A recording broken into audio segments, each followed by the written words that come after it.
అయితే ఈరోజు మీరు ప్రవీణ్ కుమార్ సార్ కలిసారు సార్. నాకేమనిపించిందంటే ప్రవీణ్ కుమార్ సార్ గారికి ఇస్తున్నటువంటి ఆ యొక్క భద్రతను తగ్గించడం వల్ల ఓన్లీ ఆ యొక్క బరువు తగ్గించడమేనా, లేకపోతే ఈ వ్యక్తిని దూరం పెట్టాలనే ఒక ఆలోచన ఉందా? ఈ ఉద్దేశంలో ఈ యొక్క రేవంత్ రెడ్డి భద్రతను తగ్గించే విషయం ఆర్ఎస్ ప్రవీణ్ కుమార్ అనేటువంటిది కేవలం ఒక ఐపీఎస్ ఆఫీసర్.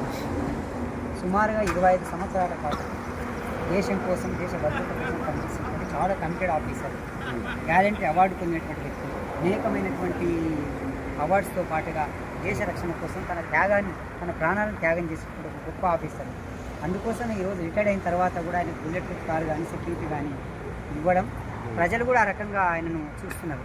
ఈ క్రమంలో కేవలం రాజకీయ కోణంలో ఆయన బుల్లెట్ ప్రూఫ్ కారును తీసేయాలి, గన్మెన్ తీసేయాలనేటువంటి ఒక ఆలోచన ఏదైతే ఉందో ఇది రాజకీయ కక్షపూరితమైన ఆలోచన తప్ప మరొకటి కాదు. ఖచ్చితంగా దీన్ని చాలా సీరియస్గా మేము ఖండిస్తూ ఉన్నాం. స్వేరోస్ కానీ లేదా బహుజన సమాజంగా, మొత్తంగా పౌర సమాజంగా దీన్ని ఖండిస్తాం. డెఫినెట్గా ఆర్ఎస్ ప్రవీణ్ కుమార్ గారికి బుల్లెట్ ప్రూఫ్ కారు ఇవ్వాలి, సెక్యూరిటీ ఇవ్వాలి, అవసరమైతే పెంచాలి. ఎందుకంటే రోజువారీగా వారు ఈ రాష్ట్రంలో ఉన్న ప్రజా సమస్యల మీద గలమెత్తుతున్నాడు కాబట్టి ఖచ్చితంగా వారికి థ్రెట్ ఉన్నది, వారికి వెహికల్ ఉండవలసిందే. ఇంకోటి ఇప్పుడు ఏం చూసాం సార్ అంటే చాలామందికి బుల్లెట్ ప్రూఫ్ కార్లు తీసేస్తున్నారు, అంటే తక్కువ భద్రతను ఖర్చులు తగ్గించుకునే నేపథ్యంలో తీస్తున్నారు. ఆ నేపథ్యంలో మాట్లాడినప్పుడు సార్ ఒక మాట చెప్పారు, అందరూ వేరు నేను వేరు కదా, నేను ప్రాణాల దగ్గరికి వెళ్ళి వచ్చాను, అంటే ప్రాణాలు కోల్పోయేటటువంటి పరిస్థితిలో ఉండేటటువంటి దశ నుంచి బయటకు వచ్చాను, ఇప్పుడు నా మీద థ్రెట్ ఉంది, అటువంటి వారెంట్ ఉన్నప్పుడు ఇటువంటి ఆలోచన ఎందుకు ఇట్లా తీసుకోవట్లేదు అనేటటువంటి విషయం. నిజానికి ప్రధానమంత్రి గారికి సంబంధించినటువంటి కాన్వాయ్ తగ్గించడం కానీ, ముఖ్యమంత్రి గారి కాన్వాయ్ తగ్గించడం కానీ ఉన్న పర్పస్ లేదు. ఇప్పుడు ప్రజా రవాణాలో ఇబ్బందులు అవుతున్న దానికోసం కొన్ని వెహికల్ తగ్గించడం అనేది వేరుసంగతి.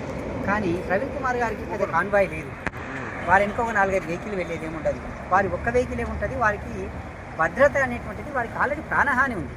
ప్రాణహాని ఉన్నటువంటి ఒక హై క్వాలిఫైడ్ ఆఫీసర్కు ఈ క్షణంలో, రాజకీయాల్లో ఉన్న ఈ క్షణంలో భద్రత తగ్గించడం అనేది సరైనది కాదు. గౌరవ ముఖ్యమంత్రి గారికి మేము విజ్ఞప్తి చేస్తూ ఉన్నాం, దయచేసి మీరు ఆలోచన విరమించుకోండి. వారికి బుల్లెట్ ప్రూఫ్ కారు ఇవ్వడమే కాకుండా సెక్యూరిటీ పెంచాల్సిన అవసరం ఉన్నది. అటువంటి అధికారులను రాజకీయాలకు అతీతంగా కాపాడుకోవాల్సిన అవసరం కూడా ఉంది. అయితే ఇప్పుడు ఆర్ఎస్ ప్రవీణ్ కుమార్ సార్కి ఈ యొక్క భద్రత తగ్గించే విషయంలో తనని ఇంతవరకు విమర్శించినటువంటి వామపక్షాల్లో కానీ చాలా దగ్గర ఉన్నటువంటి వ్యక్తులైనా మన యొక్క భావజనంతో కూడుకున్నటువంటి మందకృష్ణన్న, తర్వాత డాక్టర్ విశారదన్ మహారాజ్ గారు, వారు ఏకమై వచ్చేసి అతని మీద ఈగ వాళ్ళని కూడా అతనికి మేమందరం ప్రభుత్వం మీదకి ఎదురు తిరిగి దాడి చేయాల్సిన పరిస్థితి వస్తుంది, అంటే గట్టిగా సమాధానం చెప్పాల్సిన పరిస్థితి అన్నారు.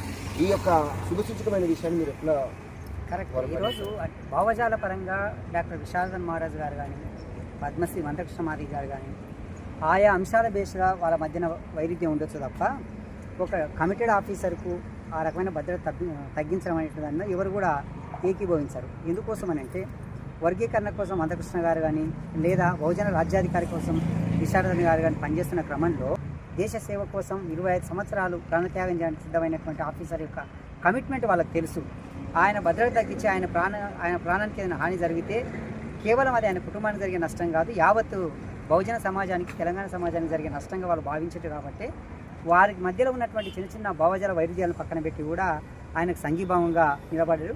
వారికి సందర్భంగా స్వేరోస్గా కానీ వ్యక్తిగతంగా నేను మనస్ఫూర్తి వారికి అభినందన తెలియజేస్తా ఉన్నా. ఇదండి ఈరోజు విశేషాలు. మరి అంటే ఆర్ఎస్ ప్రవీణ్ కుమార్ సార్కి భద్రత తగ్గించే విషయంలో తనను వ్యతిరేకించేటటువంటి ఆలోచన కలిగిన వాళ్ళు కూడా ఏకరూపంగా ముందుకు వచ్చేసి తనను భద్రత కల్పించాలి అని చెప్పేసి వచ్చాయి. స్వేరోస్ తన గురించి సంబంధించినటువంటి పెద్ద పెద్ద ర్యాలీలు తీస్తున్నారు, ఇంకొకటి మాట్లాడుతున్నారు. ఇటువంటి అంశాలలో ఈ యొక్క పాయింట్స్లో ప్రతి ఒక్కరూ ముందరకు వచ్చేసి దీని గురించి మాట్లాడడం అనేది ఆర్ఎస్ ప్రవీణ్ కుమార్ సార్ మీద ఉండే అభిమానం ఎంత, అతని కోసం అంటే అన్ని అంశాలను పక్కన పెట్టి వ్యక్తిగా తన కోసం నిలబడాలనుకున్నటువంటి వ్యక్తి సమాజం ఒక వైపు ఉందని చెప్పేసి తెలియజేస్తూ Swaero news, thank you so much.